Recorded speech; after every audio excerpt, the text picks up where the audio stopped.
2025ஆம் ஆண்டிற்கான சர்வதேச தாய்மொழி தினத்தை கொண்டாடுவதற்காக யாழ்ப்பாண நூலகத்தின் கேட்போர் கூடத்திலே ஒன்று கூடி இருக்கின்ற மாணவர்கள், ஆசிரியர்கள், அதிபர்கள், வெண்கல அமைப்பினுடைய ஏற்பாட்டாளர்கள், செயற்பாட்டாளர்கள் மற்றும் எங்களுடைய தமிழ் பாரம்பரியத்தின் மூத்த அறிஞர்களை வெண்கலம் அமைப்பு குழுவின் சார்பிலே இந்த காலை வேளையிலே நாங்கள் பெருமகிழ்வோடு இருகரம் நெட்டி வாஞ்சையோடு வரவேற்று நிற்கின்றோம். அரங்கிலே அதற்கான ஏற்பாட்டை செய்திருக்கின்றார்கள். மீண்டும் அந்த நிகழ்விலே கலந்து கொள்வதற்காக வருகின்ற உங்கள் அனைவரையும் வெண்கலம் அமைப்பு தமிழ் துறையின் சேவைக்கால ஆசிரியர் ஆலோசகர் திருமதி எஸ். சுகுணராணி அவர்களின் தலைமையிலே நடைபெறுகின்ற இந்த சர்வதேச தாய்மொழி தின நிகழ்வின் முதல் நிகழ்வாக தமிழ் தீபம் ஏற்றுகின்ற நிகழ்வுக்கு நாங்கள் செல்கின்றோம், அழைக்கின்றோம். திருமதி ஏனஸ் சண்முகநாதன் தமிழ் பண்பாடு இறை சிந்தனை மிக்க அந்த தமிழ் தீபம் ஏற்றுகின்ற நிகழ்வினை எங்களுடைய மூத்த கவிஞர் சோழனா பத்மநாதன் ஐயா அவர்கள் ஆரம்பித்து வைத்திருக்க ஏனைய அந்த மூத்த கல்விமான்களிடம் அந்த மக்களை சுடனை பொழுது கைமாறிக் கொண்டிருக்கின்றது. நிறைவாக எளிய சமூகமாகிய மாணவர் கரங்களிலே அந்த தீபம் ஒப்படைக்கப்பட அந்த தீபத்தை பிரதம தீபத்திலே ஏற்றி வைக்கின்ற அந்த முதலாவது நிகழ்வு மிக சிறப்பாக இந்த அரங்கிலே நடைபெற்றுக் கொண்டிருக்கின்றது.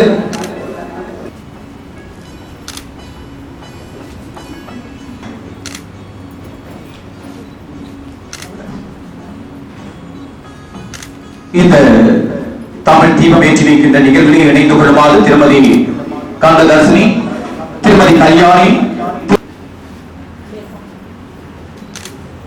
அந்த தமிழ் தீபத்தை எங்களுடைய எதிர்கால சந்ததியாகிய மாணவர்கள் தங்கள் சிங்கரங்களிலே ஏற்றி பிறந்தவ தீபத்தை ஏற்றி வைக்கின்றார்.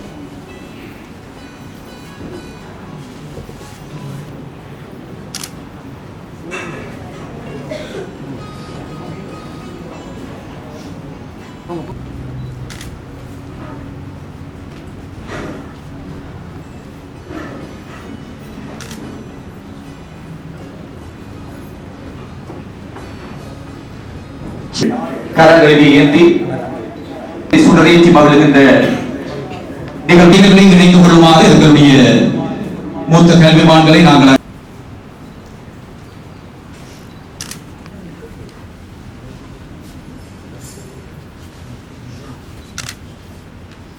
எங்கள் மூச்சாகி உயிராகி நாடி நரம்புகளின் உணர்வாகி எங்களை வாழ வைத்துக் கொண்டிருக்கின்ற பிறவியோடு எங்கள் வாழ்வோடு இணைந்த தமிழ் தாய்க்கு நாங்கள் மலர் சூடி அஞ்சலி செய்து கொண்டிருக்கின்றோம்.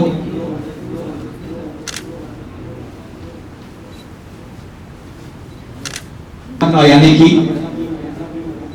மலர்தூவி புஷ்பாஞ்சலியை செய்து கொண்டிருக்கின்றார்கள்.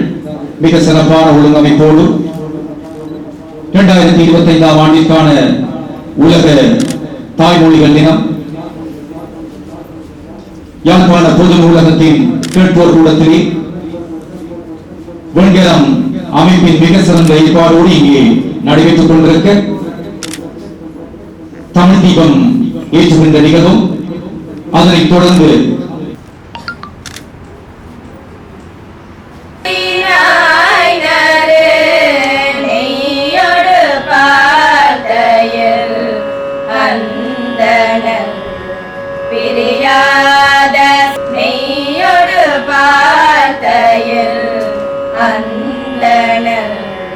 பிரியாத சிற்றம்பலம் நாடினாய் இடமா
வேளையில் நாங்கள் கேட்டுக்கொண்டு அந்த வெண்கல அமைப்பினுடைய மாணவர் செயற்பாட்டு அணியினுடைய உறுப்பினர் இப்பொழுது தொடக்க உரை நிகழ்த்துவார். பண்பாட்டுக்கு இணங்க தொடக்கமுறை கூறும் பணி எனக்கு கிடைத்ததை நான் மகிழ்ச்சி அடைகின்றேன்.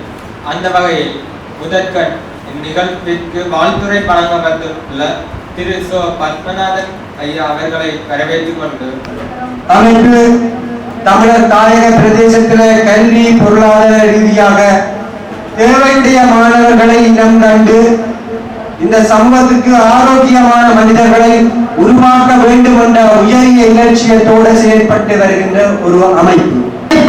திறன்கள் எதிர்வர காலத்தில் குறைவதற்குரிய ஒரு சூழல் ஒன்று ஏற்பட்டிருக்கின்றது. அதோடு மட்டுமல்லாமல் பண்புகளின் விலை தேவை ஏற்பட்டிருக்கின்றது.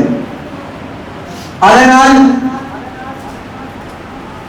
எதிர்காலத்தில் உள்ள பிள்ளைகளுக்கான ஒரு படைப்பாற்றல் முகாம் ஒன்றை அமைப்பதற்காக ஆகம வளர்ச்சி கூடம் என்ற ஒரு செயற்பாட்டை இன்றைக்கு நாங்கள் முகிழ்ந்த இருக்கிறோம். தாய்மொழி என்பது இதன் முக்கியத்துவம் என்ன?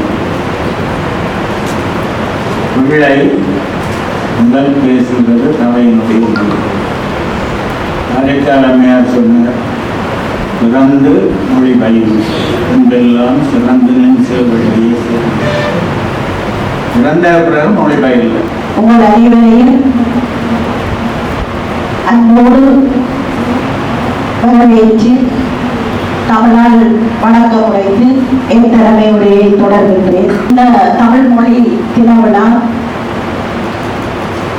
தாய்மொழியும் பண்பாட்டை கையளிக்கும் எனும் தொழில்நோக்கில் நாங்கள் 3வது வருடமாக இந்த விழிப்புணர்வு விழாவை செய்து கொண்டிருக்கின்றோம். ஆரம்ப காலங்களில் கிராமங்களில் எங்களுடைய செயற்பாட்டு படிப்பகங்களில் இந்த விழா நடைபெற்றது, போட்டிகள் நடைபெற்றது, மாணவர்களுக்கு பரிசுகள் வழங்கினோம். ஆனால் இந்த முறை எங்களுடைய சிந்தனை எவ்வாறு இருந்ததென்றால், நாங்கள் செய்கின்ற இந்த விழா அது தொற்ற வேண்டும், அது கையளிக்கப்பட வேண்டும், கடத்தப்பட வேண்டும். கடத்தப்பட்டால் அது பாடசாலைகளுக்குள்ளே செல்ல வேண்டும், ஒவ்வொரு கிராமங்களுக்குள்ளேயும் செல்ல வேண்டும், ஒவ்வொரு குடும்பங்களுக்குள்ளேயும் செல்ல வேண்டும். சென்றால் அப்போதுதான் இந்த விழா வெற்றி பெறும் அல்லது தன்னுடைய இலக்கை அடையும். அந்த வகையிலே எங்களுடைய தாய்மொழியை போற்ற வேண்டியது எங்கள் ஒவ்வொருடைய கடமை. ஏனென்றால் அதில் 2 காரணங்கள் இருக்கின்றன. ஒன்று, நான் வாழுகின்ற காலத்திலே என்னுடைய மொழியை பேசு, அதனால் வருகின்ற இன்பத்தை துய்ப்பது, எனக்கான அடையாளத்தை நான் எனக்காக தக்க வைத்துக் கொள்வது. இது ஒன்று. 2வது, நான் அவ்வாறு பேசுகின்ற போதும் அந்த இன்பத்தை துய்க்கின்ற போதும் தான் அதை அடுத்த தலைமுறையிடம் கடத்தி விட முடியும் அல்லது கையளித்து விட முடியும். அன்பான மாணவ செல்வங்களே, எங்களுடைய தமிழ் மொழியும் அதற்கான பண்பாடும் இவ்வாறு தான் என்பது எங்கும் எடுத்து வைக்கப்படவில்லை. அது எங்களிடமிருந்து உங்களுக்கு கையளிக்கப்படுகின்ற ஒன்று. அன்றாட வாழ்வியல் நடைமுறைகளின் ஊடாகத்தான் அது கையளிக்கப்படுகின்றது. அந்த கையளிப்பு நிகழ்வு மிக சரியாக நடைபெறுகின்றதா என்பது இன்று ஒரு ஐயத்துக்குரிய ஒன்றாக இருக்கின்றது. எங்களுடைய வெண்கல அமைப்பானது கல்வி பொருளாதார ரீதியாக நலிவுற்ற கிராமங்களில் கற்றலுக்கான வாய்ப்புகள் இல்லாமல் இருக்கின்ற குழந்தைகளை நோக்கியது. அவ்வாறு இருக்கின்ற அந்த குழந்தைகளுக்கு கற்றலுக்கான வாய்ப்புகளை ஏற்படுத்தி கொடுப்பதன் ஊடாக சமூக பொருத்தப்பாடான நல்ல பிள்ளைகளை உருவாக்குகின்ற இலக்கோடு நாங்கள் செயல்படுகின்றோம். பாடசாலைகள் சமூகத்தால் ஒப்படைக்கப்படுகின்ற குழந்தைகளை செதுக்கி புலம் போட்டு மீண்டும் சமூகத்தின் கரங்களிலே ஒப்படைத்து விடுகின்ற மிகப்பெரிய பணியை செய்கின்றன. ஆனால் இன்று அந்த பணி கேள்விக்குரியதாகப்பட்டிருக்கின்றது. பாடசாலைகள் உருவாக்கிவிட்ட குழந்தைகள் தான் இன்று தடமாறி போய் நிற்கிறார்கள்.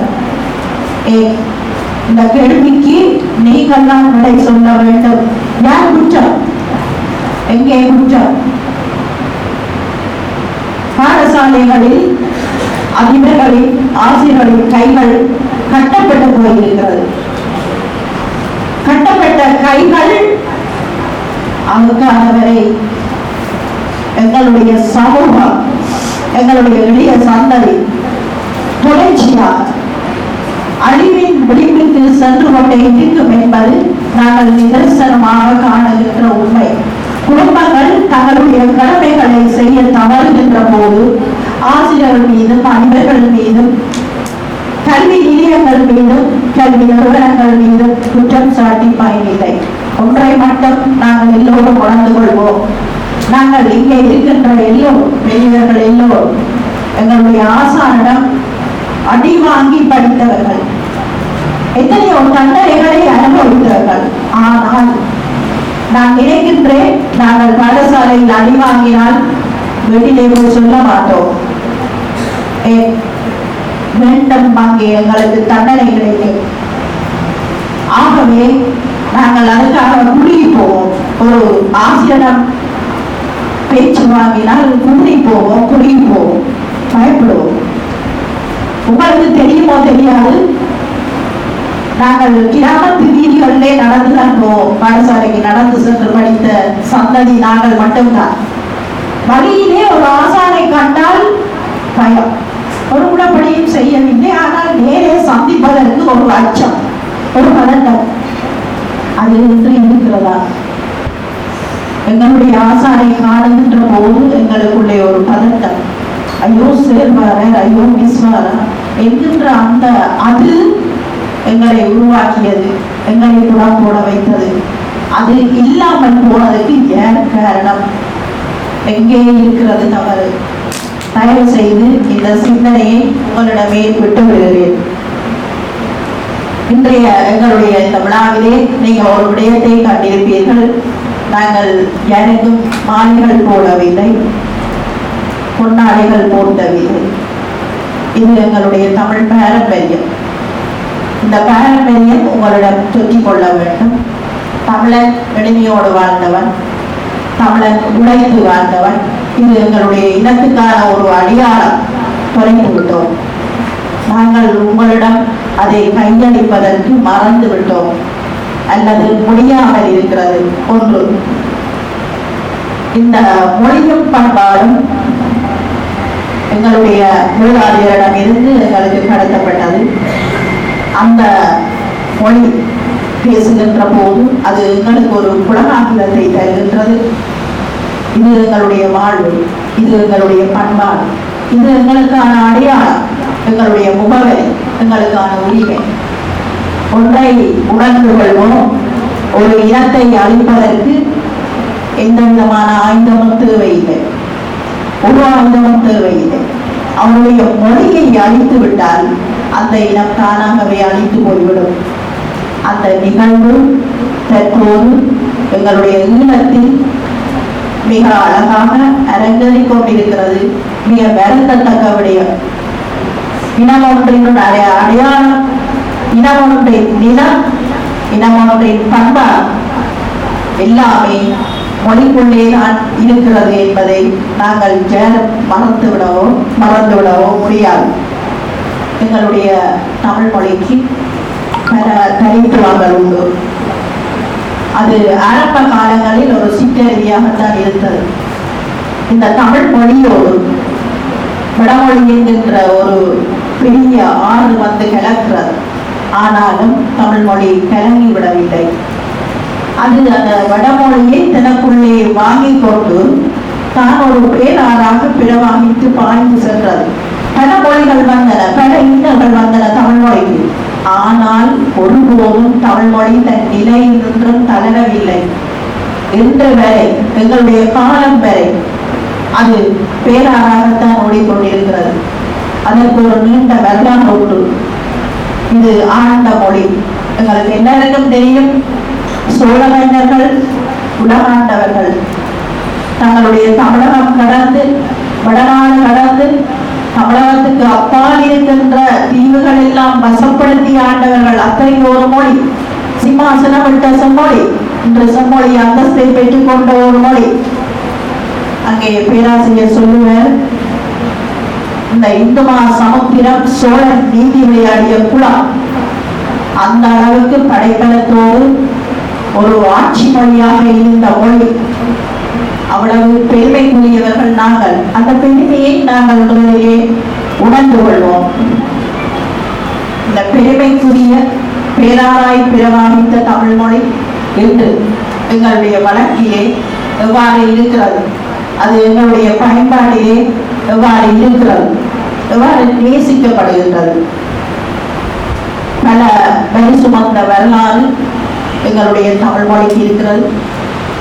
நூற்றுக்கணக்கான தியாகங்களால் கட்டப்பட்ட மொழி. உண்மையிலேயே மிக வேதனைக்குரியவுடைய எங்களுடைய இந்த சின்னம் சிறு குழந்தைகளுக்கு எங்களுடைய தியாகங்கள் எடுத்து செல்லப்படவில்லை, சொல்லப்படவில்லை. அவர்களுக்கு தெரியாது. குழந்தைகள் பாட புத்தகத்தை மட்டுமே படிக்கிறார்கள், பரீட்சை நோக்கியே ஓடுகிறார்கள், மிக விரைவாக ஓடுகிறார்கள். பாடசாலைகளுக்கு அதற்கான ஒரு கடப்பாடு, பரீட்சையுடைய பெருமையை காட்டிவிட வேண்டிய ஒரு தேவை. அதற்கு அப்பால் நகர்வதற்கு முடியவில்லை. சமூக நிறுவனங்கள் தங்களுடைய அந்த கடப்பாட்டில் இருந்து விலகிவிட்டன. ஏன், எங்களுடைய குடும்பங்கள் கூட தான் விலகிவிட்டன. எதிர்கால சந்ததியை நோக்கிய மொழி பண்பாடு பொருத்தமாக கையளிக்கப்படாவிட்டால் பாதிக்கப்பட போவது எங்களுடைய எதிர்கால தமிழ் சந்ததிகள் தான் என்பது மிக மனவேதனைக்காக விடயம். நாம் பல நல்ல விடயங்களை தொடர்ச்சியாக இழந்து கொண்டே வருகிறோம். மிக வேகமான வாழ்வியல், வீதியிலும் கூட வேகமாகத்தான் பயணிக்கிறோம், வேகமாக முடிவை தேடிக்கொள்கிறோம். ரசனையான வாழ்வியலை தொலைத்து விட்டோம். வீட்டிலே பெற்றோர்கள் கூடி பத்திரிகை வாசிக்கின்ற ஒரு காலம் இருந்தது. சனி ஞாயிறு காலங்களிலே பிள்ளைகள், அப்பா அம்மா எல்லோரும் கூடி வாசித்தார்கள்.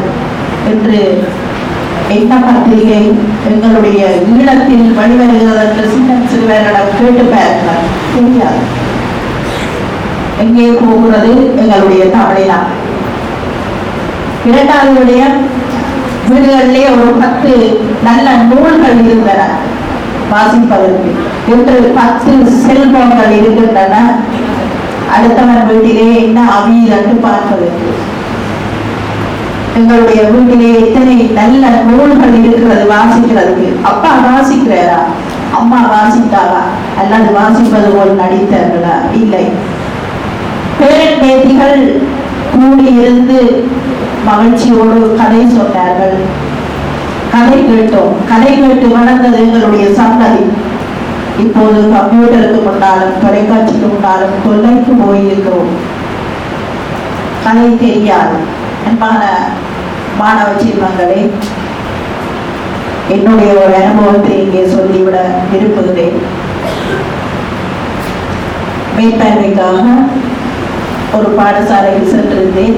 அன்று அந்த பாடசாலையுடைய விளையாட்டு போட்டிக்கான பயிற்சிகள் நடக்கின்றது. பிள்ளைகள் கொப்பி புத்தகங்கள் கொண்டு வரவில்லை. ஆனாலும் நான் அந்த பிள்ளைகளோடு அந்த பயிற்சியின் ஓய்வு நேரங்களில் ஒவ்வொரு வகுப்பாக பார்க்கின்ற ஒரு சந்தர்ப்பம். என்ன செய்யலாம் யோசித்தேன். கொப்பி இல்லை, புத்தகம் இல்லை. சரி, உங்களுக்கு நான் கதை சொல்றேன், கேட்போமா? மிக சந்தோஷமான விடயம். சொல்லுங்க, கேட்போம். ஒரு சின்ன கதை. காகமும் மானும். நாங்கள் எல்லாரும் எங்களோட பாட புத்தகத்திலே இருந்த கதை.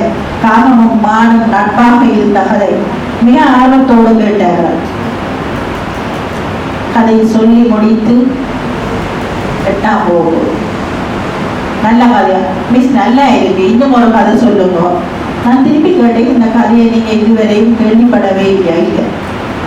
ஒரு பிள்ளை கூட அந்த கதையை கேள்விப்படவே இல்லை. இது மிக வேதனையான ஒரு பதிவு. ஏனென்றால் யார் சொல்வது என்பது கேள்வி. யார் சொல்வது? வீட்டிலே இருக்கின்ற பேரண்ட்ஸுக்கு அல்லது அவருடைய தந்தை தாயாருக்கு தெரிந்த ஒரு கதை பிள்ளையிடம் போய் சேரவில்லை. மிக இலகுவான ஒரு கதை பிள்ளைக்கு கிடைக்கவில்லை. அப்படி இருக்க எப்படி எங்கள் குழந்தைகள் மீது நாங்கள் குற்றம் சாட்டுவது? பிள்ளைகள் வழிதவறி போகிறார்கள் என்று எப்படி குற்றம் சாட்டிவிட முடியும்? அவர்கள் சின்ன பிள்ளைகள், சிறுவர்கள், குழந்தைகள், 18 வயதுக்கு உட்பட்ட அனைவரும் குழந்தைகள். நாங்கள் சொல்லிக் கொடுக்காத தவறு எங்களுடையது. தமிழை பெற்றோர் பேசுகின்ற போது நாங்கள் கேட்டோம். அவருடைய அனுபவ பயிர்களை சொல்லி தந்தார்கள். துலாவை இது போதுதான் நான் பள்ளிக்கூடம் போனேன். அப்பா சொன்னேன், துலாவால குதிச்சு இறங்கி ஓடி போய் வெளியிட்டு தான் நான் பள்ளிக்கூடம் போனேன். நான் வேறு கஷ்டத்துக்குள்ள படிச்சேன். என்னுடைய தந்தையெல்லாம் கழித்த அனுபவம். எங்களுடைய குழந்தைகளுக்கு அந்த அனுபவங்களை நாங்கள் கொடுத்தோமா? இல்லை.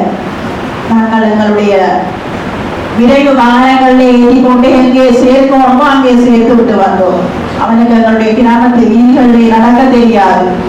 ஒரு வழியில ஒரு நாய் கிடைத்த கூடி எதிர்க்க தெரியாத அளவுக்கு அவனை நாங்கள் மிகவும் எங்களுடைய சூழலுக்குள்ளே எந்த ஒரு எதிர்ப்பையும் சந்திக்க தெரியாத அளவுக்கு துறையிலர் கோழியாக வளர்த்து விட்டிருக்கிறோம்.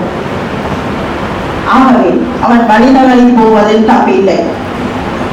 எங்களுடைய குழந்தைகளுக்கு தமிழிலே பெயர் வைத்தோமா? அழகாய் கூப்பிட்டோமா? அந்த தமிழ் பெயர்கள் ஒவ்வொன்று மலைக்கும் தோறும் இன்பம் தருவது. அதை தவற விட்டு விட்டோம். நாங்கள் பாவிக்கின்ற பொருட்கள் எல்லாமே திடீர் உணவுகள். அவற்றுக்கு தமிழ் பெயர் இல்லை. ஒரு காலம் நாங்கள் வாழ்ந்த ஒரு காலம் கட்டாயமாக்கப்பட்டிருந்தது. குழந்தைகளுக்கு வைக்க வேண்டிய பெயர்கள், கடைகளுக்கு வைக்க வேண்டிய பெயர்கள் கட்டாயமாக்கப்பட்டிருந்தது. இதில் ஒரு நகைச்சுவையான விடயம், எல்லாத்துக்கும் அகமட்ட சொல்லை சேர்த்து வைக்க வேண்டிய ஒரு நிர்பந்தம். மகளகம் அப்படி வைத்துக் கொண்டு போகின்ற போது சைக்கிள் ஓட்டுற கடைக்கு பெயர் வந்தது ஒட்டகம்.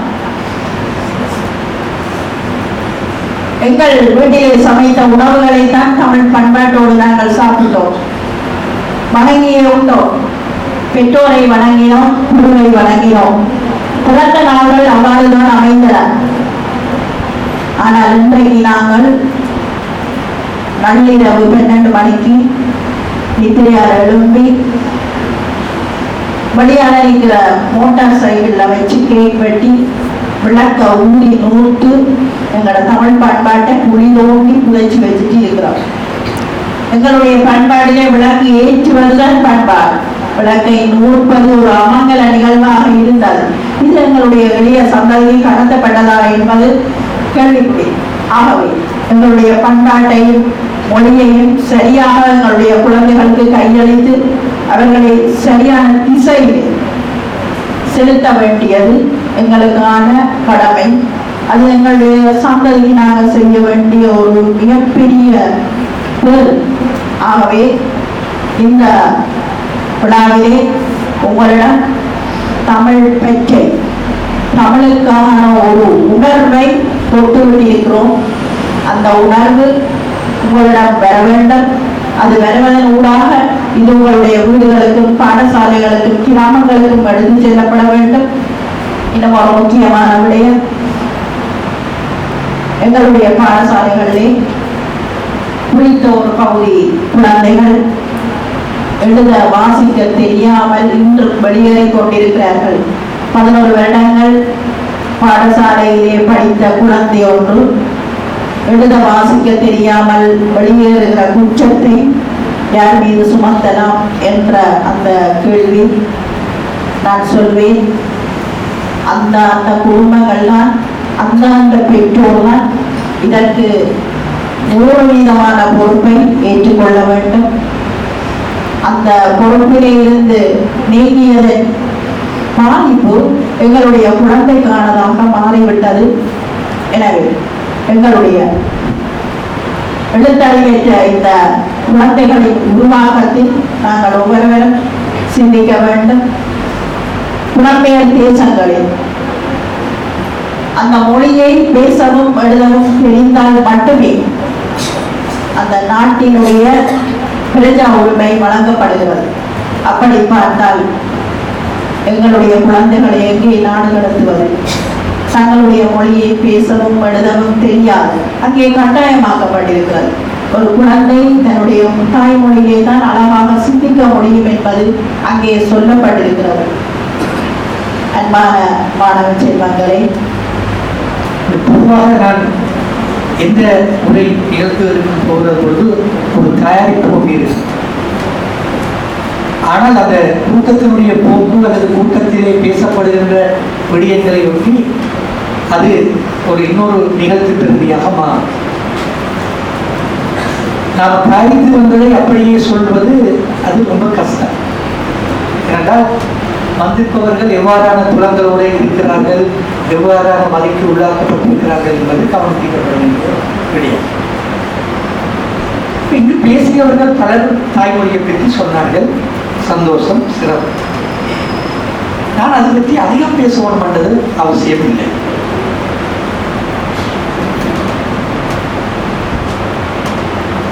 இந்த தாய்மொழிக்கு ஏன் ஒரு சர்வதேச நாள் கொண்டாட வெளியிட்டார்கள் என்று பார்த்தால் அதுக்கு ஒரு அரசியல் இருக்கிறது. ஒரு மொழி சார்ந்து தங்களுடைய உரிமைகளை இழந்து அதற்காக பல போராட்டங்களை நடத்தியதனுடைய விளைவாக அதற்கு ரத்தம் சிந்திய மாணவர்களுடைய விளைவாக ஒரு மொழி சார்ந்து தங்களுடைய உரிமைகள் பற்றி, தங்களுடைய அடையாளங்கள் பற்றி, தங்களுடைய இருப்பு பற்றி ஒரு சர்வதேச ரீதியிலே ஒரு கருத்தியல் ரீதியான விழிப்புணர்வுக்கும் ஒரு செயற்பாட்டுக்குமான ஒரு களத்தை ஏற்படுத்த வேண்டும் என்பதற்காகத்தான் இந்த சர்வதேச தாய்மொழி தினம் கொண்டாடப்படுவதற்கான ஒரு சூழல் உருவாகும். ஒவ்வொரு காலகட்டத்திலும் ஒவ்வொரு வருடமும் அந்த தாய்மொழிக்கு அவர்கள் யுனெஸ்கோ ஒரு மௌன வாசகத்தை அமைத்துக் கொள்வார்கள். அந்த மௌன வாசகத்தின் அடிப்படையில் தான் பல்வேறுபட்ட நாடுகளிலும் தாய்மொழியினுடைய சிறப்புக்காக ஒரு விழிப்புணர்வுக்காக பல முயற்சிகள் நடைபெற்றுக் கொண்டிருக்கும்.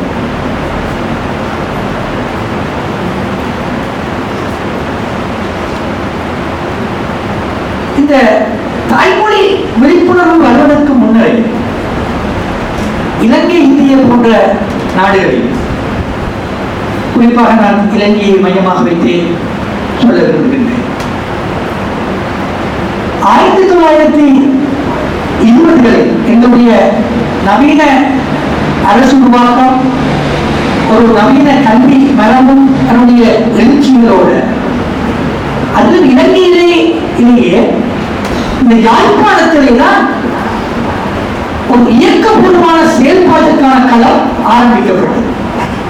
அதை நாங்கள் யாழ்ப்பாணம் மாணவர் காங்கிரஸ் என்று சொல்வது. இந்த மாணவர் காங்கிரஸ் தான் பின்னர் 24 யாழ்ப்பாண இளைஞர் காங்கிரஸாக மாறியது. இந்த மாணவர் காங்கிரஸிலே தான் எங்களுடைய கல்வி மொழி எந்த மொழிக்கூடாக வழங்கப்பட வேண்டும் என்பது பற்றி அன்றைக்கு மாணவர்களாக இருந்த, பின்னர் பெரும் கல்வியறிஞர்களாக வந்த, அது கல்வி பெருமனாயமாக இருக்கலாம், ஒரே சுப்பிரமணியமாக இருக்கலாம், இவ்வாறான தலைமுறையினர் அந்த தலைமுறையினர் மத்தியில் அன்று சுவாமி விவேகானந்தர் கீழ்மலையிலே நடைபெற்ற அந்த மாநாட்டிலே இந்த தாய்மொழியினுடைய முக்கியத்துவம் பற்றி, கல்வி மொழியினுடைய முக்கியத்துவம் பற்றி இலங்கையிலே, அதுவும் குறிப்பாக தமிழ் பிரதேசங்களில் அந்த கல்வி மொழி தாய்மொழி கூடாக சாத்தியப்படுகின்ற பொழுது ஒரு மொழி உணர்வும் அந்த மொழி உணர்வு சார்ந்த ஒரு இருப்புக்கான அடையாளமும் எவ்வாறு பேணப்பட வேண்டும் என்பதற்கான ஒரு கருத்தியல் பின்புலத்தை இலங்கையிலேயே அதில் குறிப்பாக தமிழ் பிரதேசத்திலே இருந்த ஒரு குரல் அது யாழ்ப்பாணத்தில் இருந்தது என்பதை நாங்கள் மறந்துவிடக்கூடாது.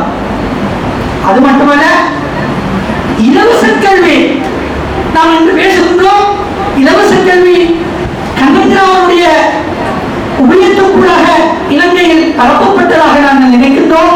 அல்லது அந்த கண்ணகிராவுடைய கொள்கைகளை வைத்துக் கொண்டுதான் இலவச கல்வி இலங்கையில் நடைமுறைப்படுத்தப்பட்டது என்று நினைக்கின்றோம். ஆனால் கண்ணகிராவுக்கு முன்னரே அதுவும் விபுலானந்தன் அன்றைக்கு இருந்த எங்களுடைய ஸ்டாலின் ஸ்தாபகராக இருந்த கனகரட்னம் என்ற அந்த பெரியவர் உள்ளிட்டவர்கள் இந்த இலவச கல்வியினுடைய முக்கியத்துவத்தை சிறப்பை வலியுறுத்தினார். அந்த வலியுறுத்தல் தான் கண்ணகிரா அவர்கள் இலவச கல்வியை இலங்கைக்கு ஒரு கொள்கை வகுப்பாக கொண்டு வருவதற்கு சாதகமான சூழல் இருந்தது.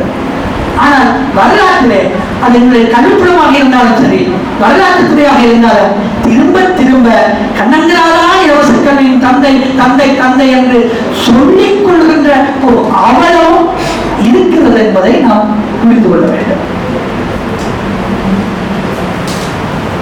இங்கு தாய்மொழியினுடைய சிறப்பை எப்படியெல்லாம் இருந்தோம் என்று சொன்னார்கள், உண்மை. ஆனால் ஒரு விடயத்தை விளங்கிக் கொள்ளுங்கள், எப்பொழுது நாம் ஒரு காலைத்துவத்திற்கு இந்த நாடு ஆட்சிக்கு உட்படுத்தப்பட்டதோ அந்த காலைத்துவ காலத்தில் எங்களுடைய மொழி, எங்களுடைய பண்பாடு, எங்களுடைய வாழ்வியல் களங்கள் எல்லாம் மாற்றியமைக்கப்பட்டன. ஒரு அந்நிய மொழி பண்பாட்டுக்கு நாம் திணிக்கப்பட்டோம். அதனால் எங்களுடைய தாய்மொழியினுடைய சிறப்பை, அதனுடைய வளத்தை, செல்வியை நாம் படிப்படியாக இழந்துவிட்டோம். இன்னும் கூட ஆங்கில கல்வி எங்களுக்கு அறிமுகமான பொழுது அந்த ஆங்கில கல்வியை முழுமையாக அனுபவிப்பதில் முன்னி அடித்துக் கொண்டிருந்த ஒரு சமூகம் என்றால் அது தமிழ் சமூகம் என்பதை நாம் மறந்துவிடக்கூடாது. இன்றைக்கு அமெரிக்க மிஷனை பற்றி நாங்கள் அதிகம் பேசுவோம். அமெரிக்க மிஷன் அதுவும் குறிப்பாக இலங்கையிலே அதிகம் வேரூன்றிய இடம் யாழ்ப்பாணம் தான். யாழ்ப்பாணமும் தமிழகத்திலே மதுரையையும் நிலைக்கலனாக கொண்டுதான் அமெரிக்க மிஷன் இங்கு தன்னுடைய கல்விப்பணிகளை ஆரம்பித்தது. அந்த அமெரிக்க மிஷன் ஒரு ஆங்கில கல்வியை இங்கு வரன்முறையான ஆங்கில கல்வியை வளர்த்திருக்கின்ற பொழுது அந்த வளர்ச்சி யாழ்ப்பாணத்தினுடைய கல்வி பாரம்பரியத்தில் ஒரு மறுமலர்ச்சியை ஏற்படுத்துவதற்கான சந்தர்ப்பத்தை தந்தது. இது படிப்படியாக ஒரு ஆங்கில மொழி மீதான ஈடுபாடும் ஒரு உளவியல் காலனித்துவத்துக்கு உட்பட்ட சமூகமாகவும் நாம் மாறினோம் என்பதை நாம் புரிந்து கொண்டது. இன்றும் இப்பொழுது சோபா சார் பேசுகிற பொழுது சொன்னார், இந்த ஆப்பிரிக்க எழுத்தாளர்களை பற்றி சொன்னார். உண்மை. 67ஆம் ஆண்டு ஆப்பிரிக்க எழுத்தாளர்கள் எல்லாம் ஒன்று கூடி ஒரு மாநாட்டை நடத்துகின்ற பொழுது அப்பொழுது அந்த நாடுகள் பெரும்பாலும் காலனித்துவ ஆட்சிக்கு உட்பட்டு ஒரு 2-3 ஆண்டுகளுக்குள் சுதந்திரம் பெற்ற நாடுகளாக இருந்த அந்த ஆப்பிரிக்க நாட்டு பிரதிநிதிகள் கலந்து பேசுகின்ற பொழுது நாம் இதுவரையும் காலனித்துவ மொழிக்கூறாக திக்கு திணறி எங்களுடைய சிந்தனைகளை வெளிப்படுத்துவதற்கு நாங்கள் பழக்கப்பட்டிருக்கின்றோம். அந்த மரபில் இருந்து எங்களுடைய தாய்மொழி, எங்களுடைய பிரதேச வழக்காடுகள் சார்ந்து எங்களுடைய சிந்தனைகளை, எழுத்துக்களை நாம் கொண்டு போய் சேர்க்க வேண்டும். அந்த எழுத்துக்களுக்கு தான் நோபல் பரிசோ அல்லது சர்வதேச பரிசுகளோ கிடைக்க வேண்டும் என்ற ஒரு தீர்மானத்தை வகுத்துக் கொண்டு ஆப்பிரிக்க எழுத்தாளர்கள் இந்த காலனித்துவ அந்த உளவியல் ஆதிக்கத்துக்கு எதிராக, குறிப்பாக மொழிவழி காலனித்துவத்துக்கு எதிராக அந்த ஆப்பிரிக்க நாடுகள் தொழிற்பட்டதனுடைய விளைவாகத்தான் இன்று ஆப்பிரிக்க இலக்கியங்கள் உலக இலக்கியங்களுடைய நிகராக அவை ஆங்கிலத்துக்கு போயிருந்தாலும் கூட அவை பேசப்படுவதற்கான வாய்ப்பு இன்றைக்கு கிடைத்திருக்கிறது. அவை நாம் எங்களுடைய மொழி சார்ந்த தாழ்வு மனப்பான்மை அந்த உளவியல் காரணித்துவத்திலிருந்து நாம் விடுபட தவறணும் என்றால் எங்களுடைய மொழியினுடைய செழுமையை வளமையை அதை அடுத்தடுத்த சந்ததிக்கு கொண்டு போய் சேர்ப்பது நாம் தவறிழைப்போம் என்பதை மறந்துவிடக் கூடாது. ஒரு காலத்திலே அறுவர்களில் சுயவாசா இலங்கையில் அறிமுகப்படுத்தப்பட்டதால தாய்மொழி கல்வி அறிமுகப்படுத்தப்பட்டதால சிங்கள சமூகமாக இருந்தாலும் சரி தமிழ் சமூகமாக இருந்தாலும் சரி அறிவை தாய்மொழியில் கையளிப்பதற்கான நுட்பங்களை கருவிகளை கண்டுபிடிக்கக்கூடிய வாய்ப்பு இருந்தது. இலங்கை வெளியீட்டு திணைக்களம் அக்காலத்திலே சிங்களத்திலும் சரி தமிழிலும் சரி பல எண்ணற்ற நூல்களை ஆங்கிலத்தில் புகழ்பெற்ற அது வரலாறாக இருக்கலாம், அரசியல் விஞ்ஞானமாக இருக்கலாம், பொருளியலாக இருக்கலாம், இவ்வாறான நூல்களை 2 மொழிகளிலும் கொண்டார்.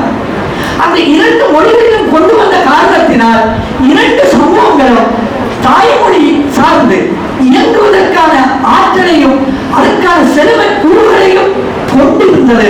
அதை கடத்துவதற்கான வாய்ப்பு இருந்தது. இன்றைக்கு நீங்கள் 60களில் பல்கலைக்கழகம் சென்றவர்கள் பலர் 2 மொழி புலமையாளர், தாய்மொழியிலேயும் நல்ல புலமை இருந்தது, ஆங்கிலத்திலேயும் புலமை இருந்தது, அல்லது வேறு அது சிங்களமாக இருக்கலாம் அல்லது சமஸ்கிருதமாக இருக்கலாம். இவ்வாறு ஏனைய மொழி புலமையாளர்களாகவும் இருந்தார்கள் என்பதையும் நாம் கவனத்தில் கொள்ள வேண்டும். அப்ப தாய்மொழியை எந்த அளவுக்கு ஒரு தேர்ச்சியும் அதுக்கான ஆற்றலும் திறனும் எங்கள் மத்தியில் இருக்கிறதோ அப்பொழுதுதான் ஏனைய பல மொழிகளை கற்றுக்கொள்வதற்கான அந்த வளங்களை அறிவை சுவீகரித்துக் கொள்வதற்கான தரம் அடித்தளம் அதற்கான ஏற்புடைமை கிடைக்கும் என்பதை உலக வல்லுநர்கள் ஆய்வாளர்கள் திரும்ப திரும்ப சொல்லுகின்ற விடயம். ஆனால் நாங்கள் எவ்வளவு விடயம் சொன்னாலும் கூட சமீப காலத்தில் பார்த்தீர்கள் என்று சொன்னால் இந்த மலேசிய கம்பெனிகளுடைய வருக உலக வங்கி சர்வதேச நாணய நிதியங்களுடைய ஆலோசனைகளை பற்றி கல்வி மறுசீரமைப்பை மேற்கொள்கின்ற காரணத்தினால் அவர்கள் வலியுறுத்துகிற விடயம் என்னவென்று சொன்னால் எங்களுடைய மாணவர்கள் குறிப்பாக பல்கலைக்கழக மாணவர்களுக்கு ஒரு தொடர்பாளர் திறன் மொழி நிறுத்தி ஒரு குழுவாக செயல்படுவதற்கான ஆற்றல்கள் எல்லாம் இல்லாத காரணத்தினால் ஆங்கில மொழி கல்வியை மீளவும் வலியுறுத்துகின்ற தன்மையை அவர்கள் ஆலோசனையாக வைக்கிறார்கள். இங்கு எங்கள் பாடசாலைகளில் திக்கு திறனில் நாங்கள் ஆங்கில மொழி வகுப்புகளை ஆரம்பித்து அது ஒரு நாகரிகத்தினுடைய போக்காக அடையாளப்படுத்துகின்ற ஒரு தன்மை இன்றைக்கு இருக்கிறது. இது ஒரு அடிப்படையில எங்களுடைய மொழி இழப்புக்கு அல்லது மொழியினுடைய அந்த அறிவாற்றலை இழந்து செல்வதற்கு எவ்வாறான காரணங்களாக இருக்கிறோம். அதிபர்களை கட்டி போடுவதெல்லாம் ஒரு பெரிய பிரச்சனை இல்லை, ஆசிரியர்கள் இயங்காமல் இருப்பது பெரிய பிரச்சனை இல்லை.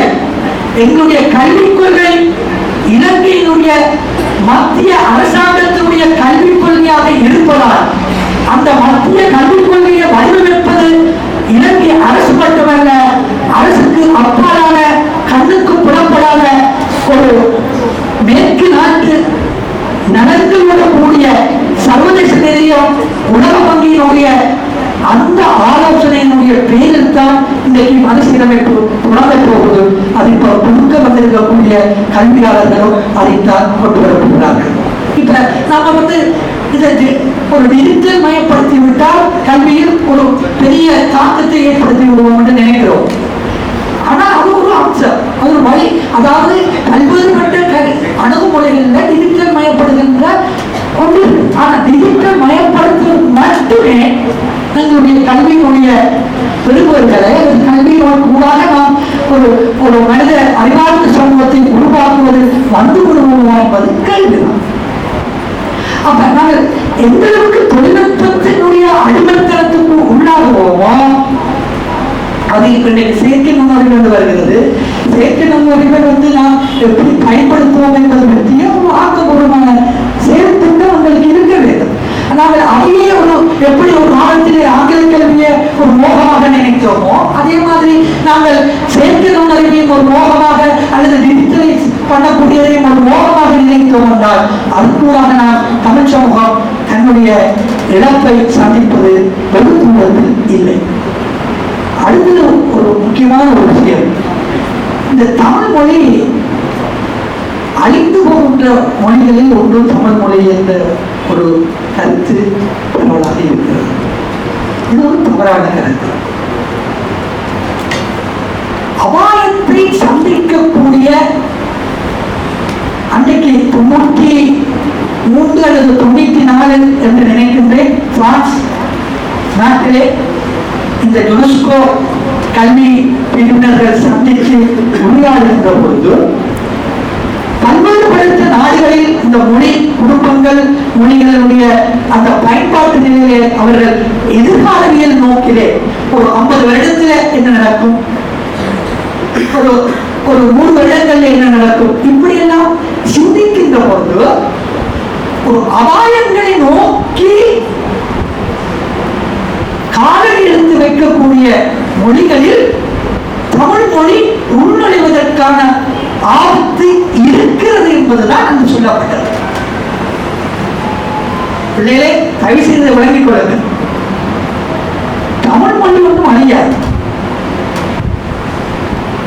தமிழ் மொழி ஒன்றும் அழிகிறதுக்கான வாய்ப்பு இல்லை. ஏனென்றால் ஒரு மொழி அழிய வேண்டும் என்று சொன்னால் அந்த மொழியை பேசுகின்ற சமூகம் அழிந்து விடும்.